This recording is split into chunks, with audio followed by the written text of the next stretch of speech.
Sderot is a very special city.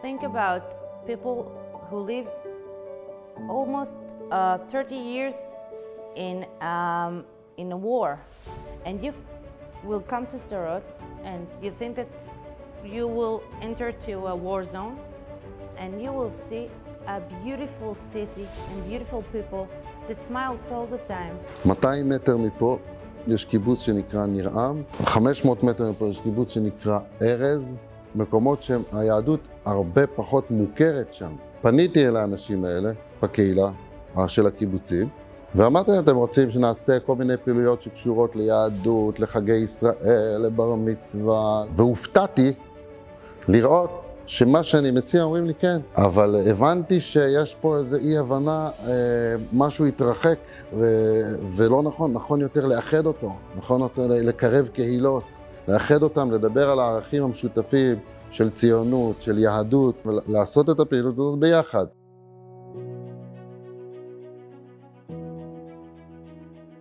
We saw that in Sderot there is a lot of family who wants to pray in this community. I think that the building will be the glue who holds the community together. During the war, we saw that there is an awakening of the Jewish spirit, the Neshama. Many of our brothers and sisters are thirsty to hear about their Jewish identity. אז אני רואה באמת את עתיד בית הכנסת כמרכז קהילתי, תומך, שמוסיף חוסן ועזרה הדדית ותורנית, ונוכל לעשות שיעורים לילדים, קבועים, שיעורי נשים. הקהילה תוכל להתאסף לא רק בשבת בבית הכנסת, אלא גם בכל יום רגיל לתפילות, וככה להרבות את העשייה שלנו ביחד. Today the community have something like 60 families, and it's all the time grow more and more. The community center will be a focal point for all of the area to provide services and be a welcoming place for all Israelis.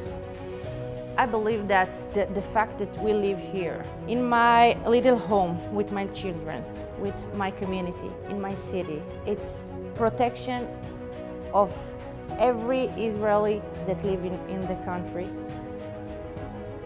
and in the world. כל היהודים קרה להם משהו בזהות היהודית שלהם מתעורר ורוצה תשובות, רוצה לקרב אנשים אחד אל השני, אחדות, וזה מה שאנחנו רוצים לייצר בקהילה הזאת, שזה יהיה מקום שאנשים יוכלו לבוא. אין מקום היום לשותפות הזאת, מקום מוצהר.